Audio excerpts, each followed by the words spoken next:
বল্টু পর্ব ৫। চলুন তাহলে শোনা যাক। কথাগুলো বলা কি ঠিক ছিল? যদি হয়ে থাকে তাহলে কোন অধিকারে বলেছি? আমার অভিমান বাবার প্রতি। কারণ ছোটবেলা থেকে যে ব্যক্তিটা সমাজের তথাকথিত রীতিকে তুচ্ছ করে আমাকে গড়ে তুলেছেন মুক্তমনা, আর সেই বাবাই যখন মেয়েকে নিজের কাছ থেকে দূরে পাঠাতে গিয়ে সমাজের জঞ্জাল চিন্তাধারার কাছে হেরে যায়, তখন সহজে মেনে নিতে পারিনি। তথাকথিত সমাজের নিয়ম নীতি প্রথা ও কঠোরপন্থিতার বিরুদ্ধে লড়ে যাওয়া ব্যক্তিটাকে যখন হার মানতে দেখলাম, তখন নিজেকে সামলে নেওয়া কষ্ট করছিল।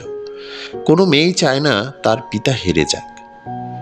বহুকাল লড়াই করা বীর যোদ্ধা বাবাকে সেদিন দেখেছিলাম হেরে যাওয়ার ভয়ে ভীত এক অসহায় বাবা রূপে। তাই বাড়ি থেকে বাইরে পড়তে আসার সময় নিজেই নিজের কাছে প্রতিজ্ঞা করেছিলাম, বাবাকে হারতে দিব না। নিজের জীবনের সকল কিছুতে হেরে গেলেও বাবা অবশ্যই হবে জয়ী। তার বিষয়ে শুনে বুকের মধ্যে কেমন যেন খামচি দিয়ে উঠল। কেন তা জানা নেই। আমাদের মাঝে কোনো বাঁধন আছে বলে আমার মনে হয় না, কিন্তু একটা মোহ ঠিকই কাজ করে। তার কাছে আসতে ভালো লাগে, ভালো লাগে সান্নিধ্য পেতে, তার কথাগুলো শুনতে। ভালো লাগে যখন তার কাছে হেরে যাই, যখন হাতটা ছুঁয়ে বিদায় নেই ভালো লাগে। অনুভূতিগুলো যেন টানা মেলে মনের আকাশে উড়ে বেড়াতে চায়। কতগুলো ভালো লাগা একসাথে জড়ো হয়ে মিলিত হয় মনের গহীনে। তাকে হয়নি কিছুই বলা হয়নি। হৃদয়ের স্পন্দনে আজও অনুভব করি তোমার অস্তিত্ব। তোমার মগ্নতায় কোনো অজানা আবেগে আঁখি ছুঁয়ে যায় অশ্রু। ঘন কুয়াশা হয়ে মনের গালিচায় ঝরে পড়ে সকল ভালো লাগাগুলো। তখন আমাদের মাঝে এসে দাঁড়ায় দেয়াল হয়ে নিজের কাছে করা প্রতিজ্ঞা। একদিকে হারতে না দেয়া বাবাটা, অন্যদিকে মনের টান। দুটোই যেন দুই বিন্দুতে দাঁড়ানো, আর তাদের মাঝখানে আমি। যে কোনো একটাকে ধরতে পারবো, আর যাকে ধরবো সে থাকবে আমার কাছে, অন্যটা উধাও হয়ে যাবে। ম্যাডাম আপা, আপনি কি কিছু ভাবতে আছেন? কিছু না বল্টু। আপনার চোখে পানি কেন? আপনি কি কাঁদতে আছেন? কই না তো, কাঁদবো কেন? আমি সব জানি। যখন কেউ কষ্ট দেয় তখন এমন কান্দ নাই। আমারে যখন কেউ মারে বা গালি দেয় তখন আমারও কান্দ নাই। কিন্তু কাউরে কই না কিছু। মারে কেন মারে? আমি টোকাই। টোকাই মানে? সবার বাবা মা আছে, আমার নাই। আমারে নাকি দাদি টোকাইয়া পাইছিল। দাদি আমারে খাওয়াইছে, বড় করছে, তারপর আমি বড় হয়েছি। দাদি আমারে ভিক্ষা করতে কয় বইলা আমি একদিন না করছিলাম। আমারে কইছে, সেদিন তোরে টোকাইয়া না আনলে আইস তুই এত বড় হইতি না, আমার লগে বেইমানি করতি না। আচ্ছা কোন তো আপা, ভিক্ষা ছাড়া আর কোনো কাম করা যায় না? ভিক্ষা করা তো ভালো কাজ না, তাই না আপা?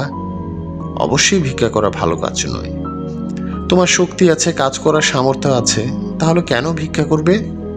আচ্ছা ম্যাডাম আপা, টোকাই গো কি বাবা মা থাকে না? এই পৃথিবীতে প্রতিটি মানুষের বাবা মা থাকে, তাহলে তোর থাকবে না কেন? তাইলে আমার বাবা মা কই? সবাই কয় আমি নাকি পাপ, এই জন্য আমার ময়লায় ফালাইয়া দিছে। আচ্ছা ম্যাডাম আপা, পাপটা কি? মানুষ পাপ হয় কেমনে? এই, তোকে এগুলো কে বলেছে শুনি? সবাই কয়।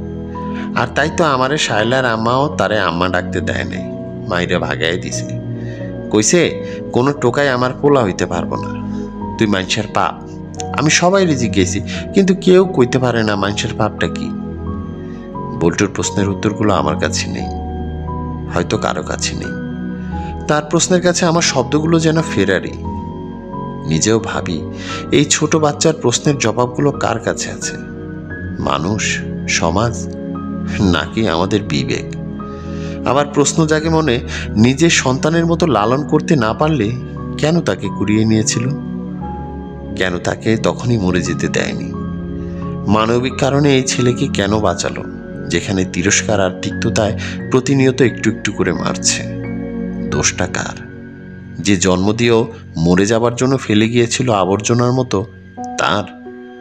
নাকি যারা তাকে সেদিন একেবারে মরতে দেয়নি, কুড়িয়ে নিয়ে প্রতিবার একটু একটু করে মারছে? চল, তোকে ফুচকা খাওয়াই। আপনিও কইতে পারবেন না, তাই না? কেমন একটা মায়াবী মুচকি হাসি দিয়ে তাকিয়ে রইল। তার হাসিতে যেন আমার সকল পরাজয়। ছেলেটার এই রূপের কাছে নিজেকে খুব অসহায় মনে হচ্ছে। কেন তার প্রশ্নের উত্তরগুলো দিতে পারবো না? তার প্রশ্নগুলো সকলের মতো আমার কাছেও অবশেষে প্রশ্নবোধক হয়ে রইল। এনে টাকা নে। ফুচকাওয়ালাকে বলবি ভালো করে 2 প্লেট ফুচকা তৈরি করে দিতে, আমারটা একটু ঝাল বাড়িয়ে নিবি। টাকা নিয়ে সে ফুচকার ভ্রাম্যমাণ স্টলে চলে যায়।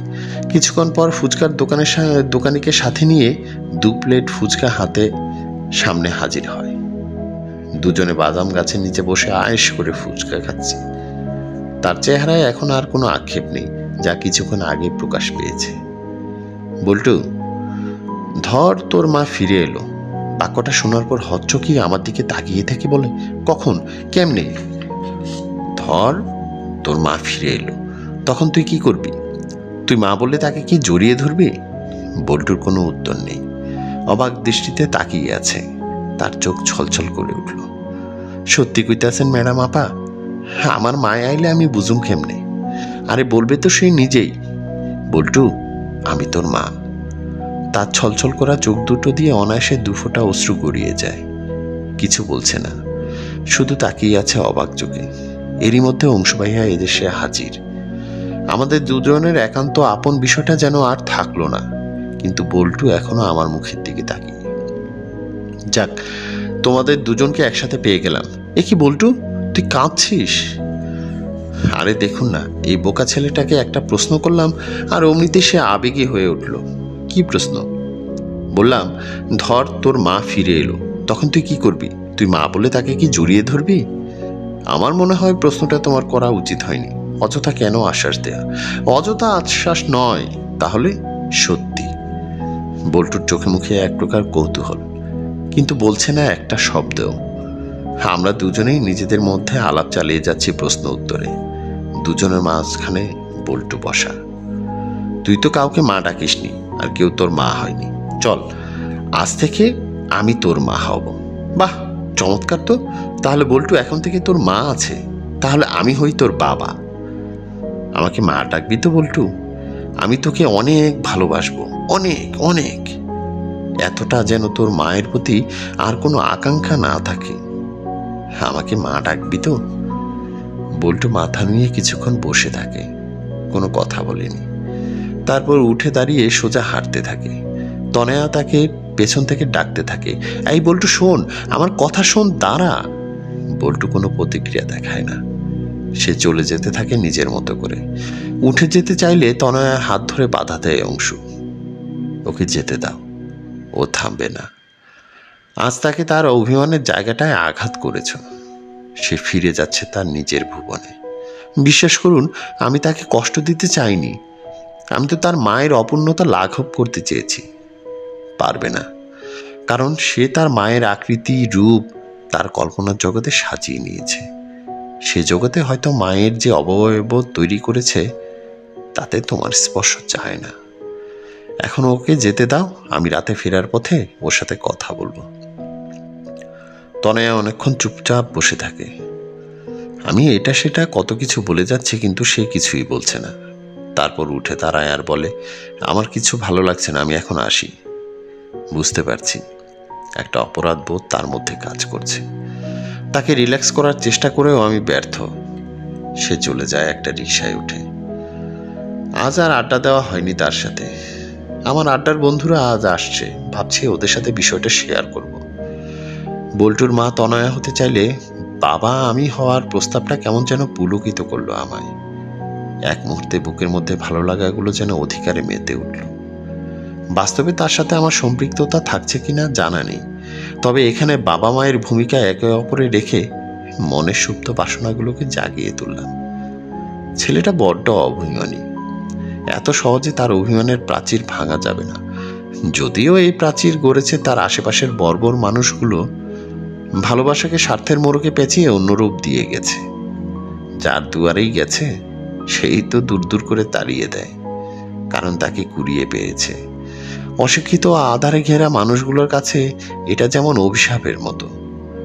তারা প্রতিনিয়ত তাদের হিংসা ও মূর্খতার কষাঘাতে তাকে গড়ে তুলেছে অন্য রূপে।